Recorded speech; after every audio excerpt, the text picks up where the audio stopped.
My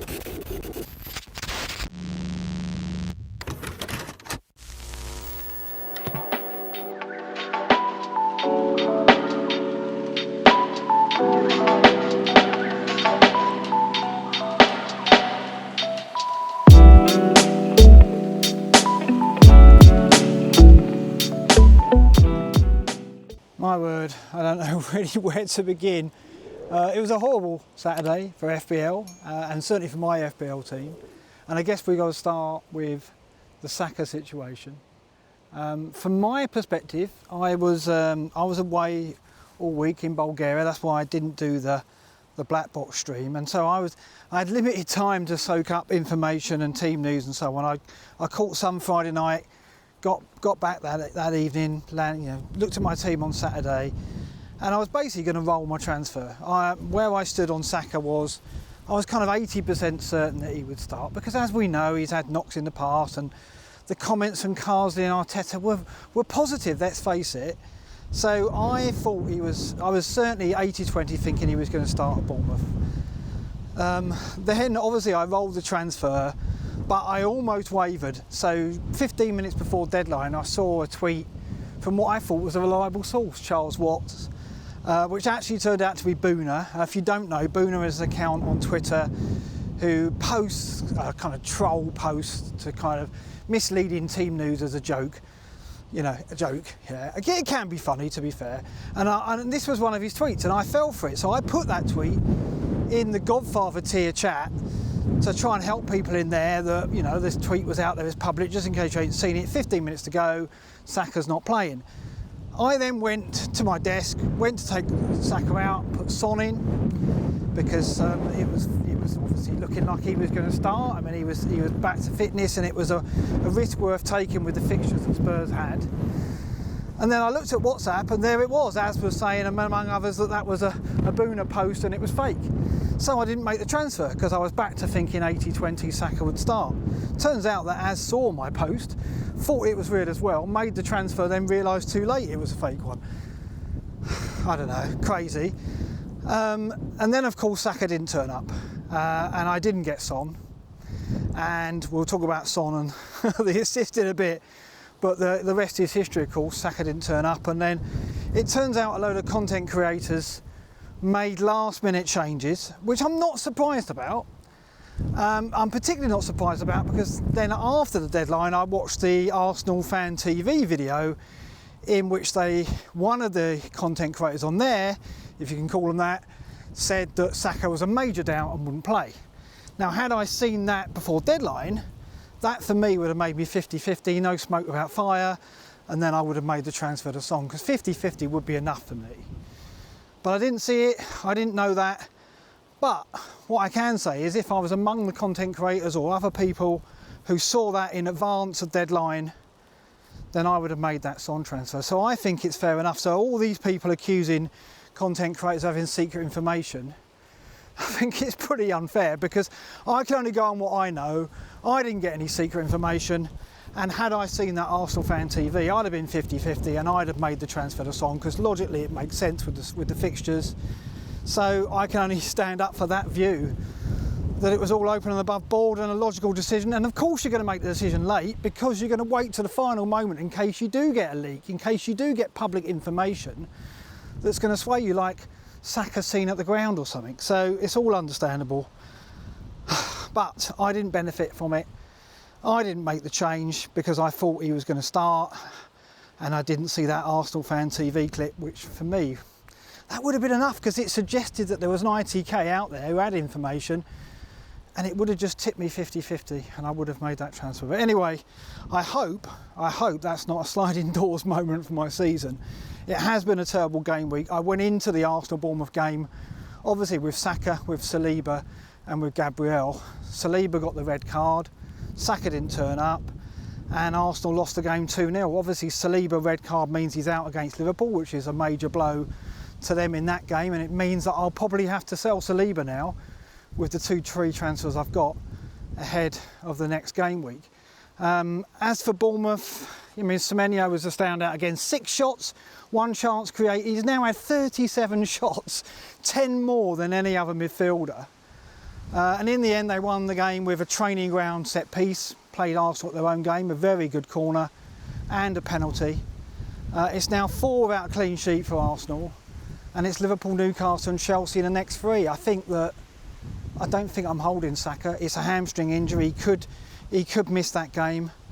I think I'm going to be moving him out, and it's going to be Saliba going as well. So with those fixtures, and with a kind of dip in form and confidence, I'm definitely going to be moving away from Arsenal.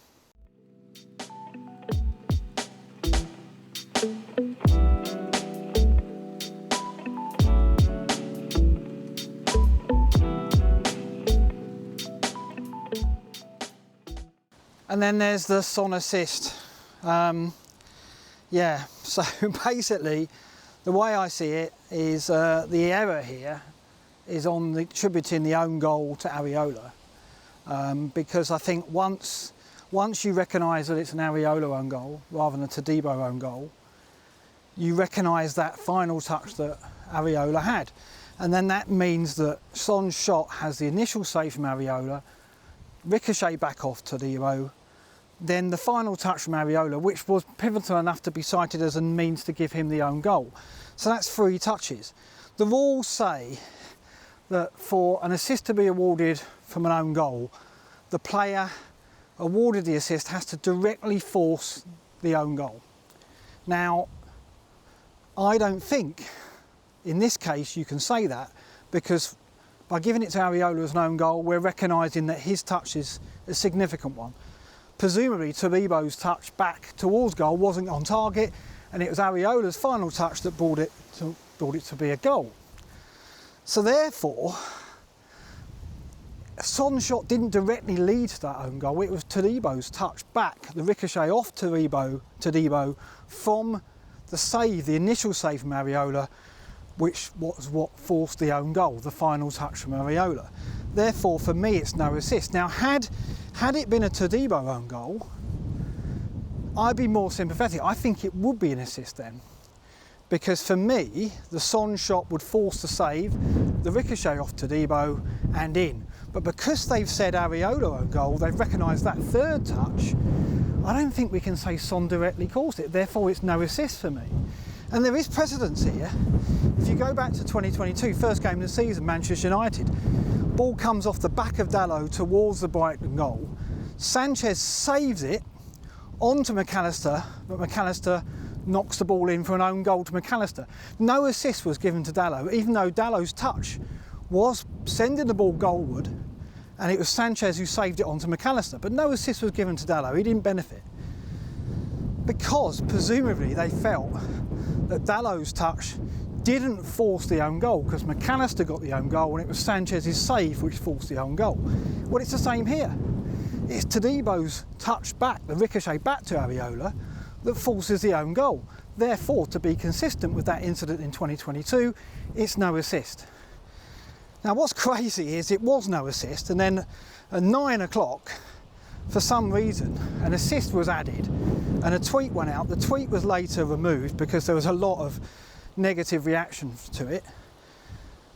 I stayed out of that, but I just don't see it can be awarded assist if you're going to be consistent with what has gone before. There's another incident, the Gakpo incident from last year.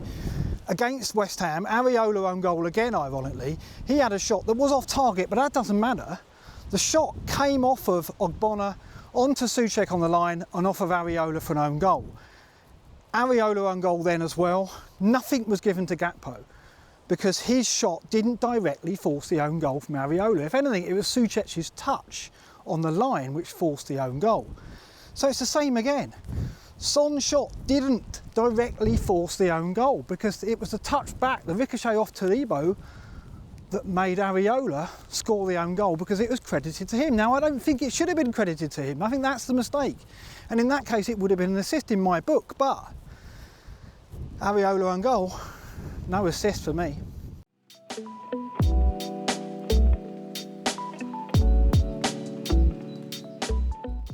As for the game itself, obviously Son came out with a goal and assist, came out with 0.47 XGI, 5 shots, 2 chances created. A decent game, he looked good in spells, but it was Johnson who came out with the top XGI, 0.93 overall, 5 shots, all in the box. Again, looked to threat. And it's just that shot volume in the box that really intrigues me. He's had 26 shots this season, all of them in the penalty area. And in the end, that volume, that's got to offer value going forward. Maddison has been a consideration, but he went off at half-time. Tactical decision by Ange to bring Salah on, and that was the trigger for the turnaround in the second half, and Spurs just blew West Ham away.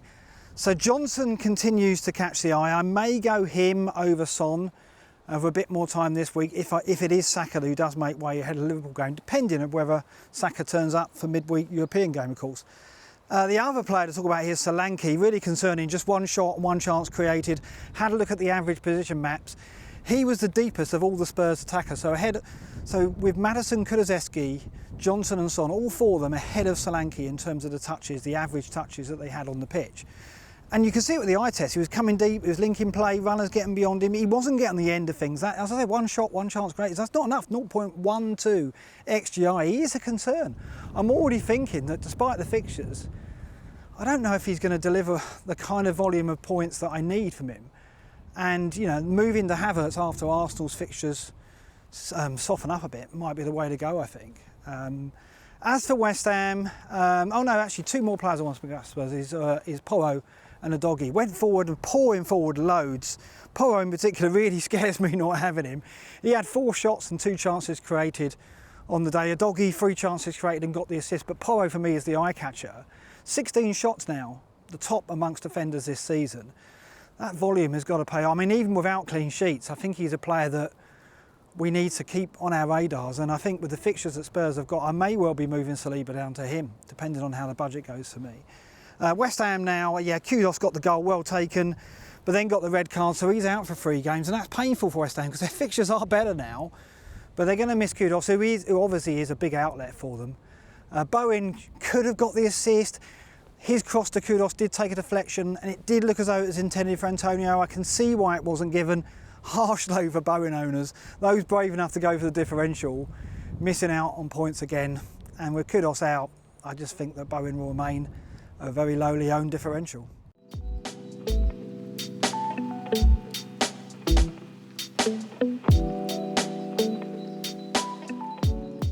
So Everton won 2-0 at Portman Road, a big fixture for Ipswich, but they were found wanting.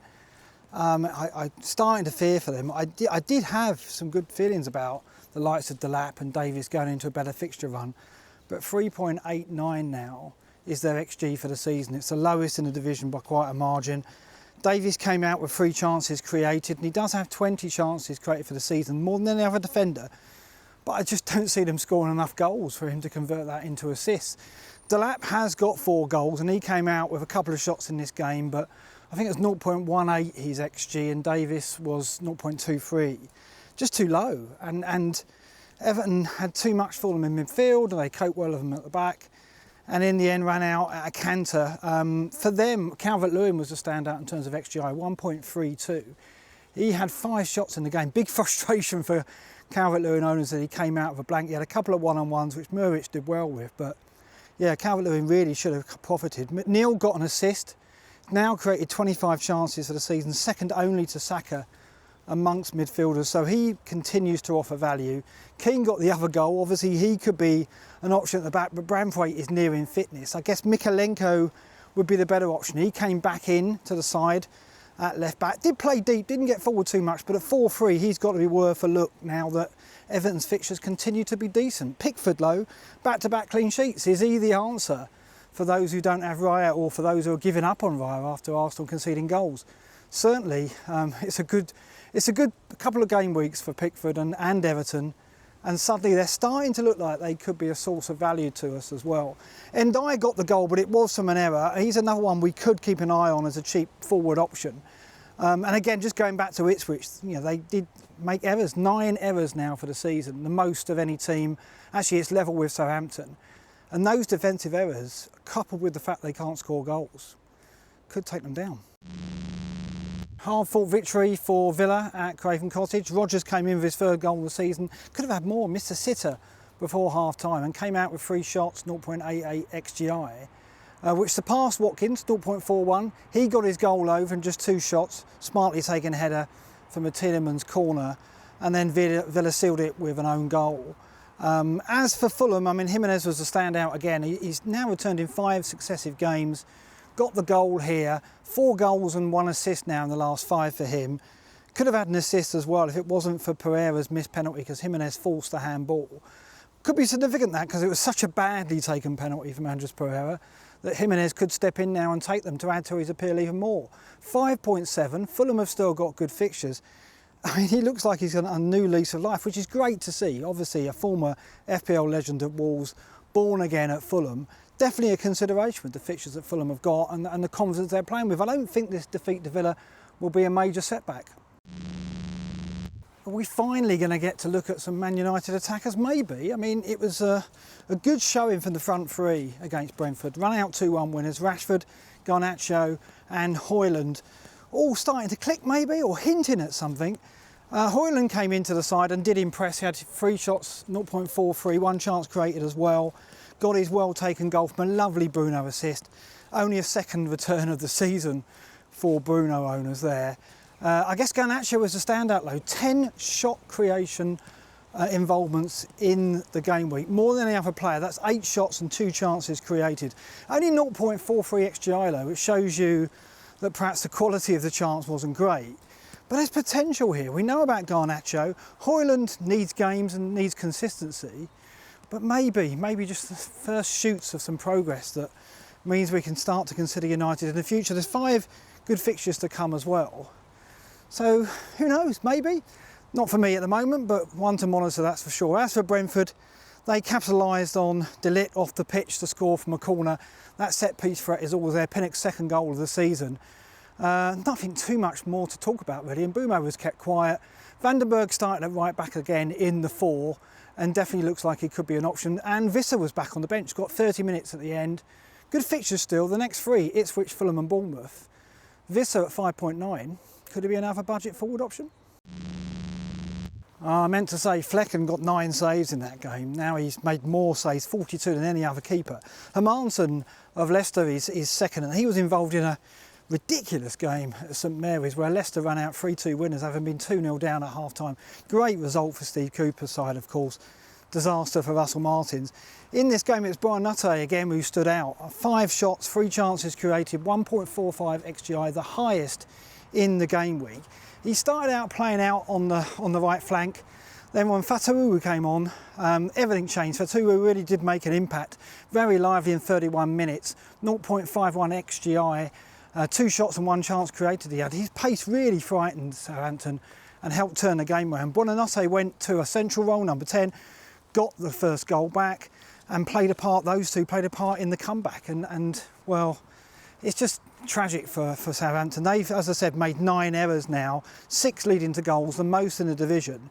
Really looks suspect at set plays as well. I think it's 5.6 XG conceded at set plays, the highest in the league. And they got caught right at the end again. Russell Martin seems to have trouble on these corners. He piles men into the box, but leaves the edge of the box free, and that's what Leicester did, and they scored the equaliser, scored the winner rather, Ayew, to go 3-2 up. Before that, Archer got his second in successive games, and well, could maybe be another budget option if you need to go down to 5 million. An interesting Manning, 4-3 defender, appeared to play left wing. So they had Diblin on one flank, Manning on the other, so he was played out of position. But I mean, while Southampton look as brittle as they do, even an out of position defender playing up front is not going to tempt us, is it? Superb 1-0 win for Brighton at Newcastle. Welbeck with his 5th goal of the season. Second now only to Haaland amongst forwards, but did pick up a back injury. So that's one to monitor if you're eyeing out Welbeck for your forward lines. Yeah, I mean, a great victory for Brighton. They did it without Matoma, who started on the bench after international duty. That's one to look for. Hertzler obviously looks to give players a rest after the international break, so that's worth noting. Matoma came on though, and he's still the standout player amongst that Brighton team for me. As for Newcastle, well, they had plenty of chances. They dominated the first half. Isak had 9 shot involvements altogether, 7 shots, 2 chances created for 0.88 XGI. Similarly, Gordon, 4 shots, 3 chances created for 0.7 XGI. Those two we really need to come into form again to give us those options. But I mean, they've typified Newcastle this season, just so erratic, no consistency. flat to deceive, and Isak really needs to find his shooting boots. 8.3, it would be quite something if him and Gordon could come alive again. So that's all of Saturday's games covered. I've got 4 players today. Foden, Haaland captain and Lewis against Wolves, and then Trent playing Chelsea later. I need some points. I've only got 14, I think it is, with Semenyo coming off the bench for Saka at the moment. So it looks like a miserable game week and a red arrow for me, but I'm not alone. Low scores everywhere. It's one of those game weeks, I think. You did well if you'd broken 20 points from Saturday's games, as has, of course, but I don't want to talk about that. Then we've got Forest Palace on Monday night, so I might have to do that one from the shed to get this out in time, so look out for that. But that's all from me now, and I'll see you in the morning. Good morning. So Haaland blanks for a 3rd successive game, the first time he's ever done that in his Man City career. Not only that, he had very few touches, no shots at all, no chances created. It's only the 3rd time in his career that he's had a game with 0 shots when starting. The last time was game week 8 against Arsenal last season, so that's a long time ago. Big regression. He's had 0 big chances in those 3 blanks, where he had 10 big chances in the 5 games before that. That shows the regression for those who wildcarded him in, and that includes me, of course. Man City overall just struggled to break Wolves down. I thought they lacked any penetration from out wide, despite playing Doku and Savio. Grealish and Foden came off the bench to pep it up a little bit, but they were devoid of ideas. Got the win, of course. Foden got the assist from the corner from a Stones header, which was perhaps a bit fortuitous given the VAR check. But overall, City just huffed and puffed, were a bit ploddy, a bit predictable, and struggled. But what do? We've got to hold Foden, we've got to hold Haaland, we've got to hold Lewis, we've got to hold Vardio ahead of Southampton in game week 9. That is such a plum fixture, the way that Southampton are playing, of course. And Vardio, yeah, got a 2nd goal of the season, 28 touches in the box now. I think he's just behind Udogie and Lewis for that. He continues to be a goal threat, and that compensates for the lack of clean sheets that City are getting. But I don't know. I think I've got to wait until De Bruyne comes back to assess what I do with my Man City assets. I think Foden, if he's not going to be a reliable starter, and I guess Sunday showed that, I might have to think again on him, and he might be the one to make way if I'm looking at Palmer.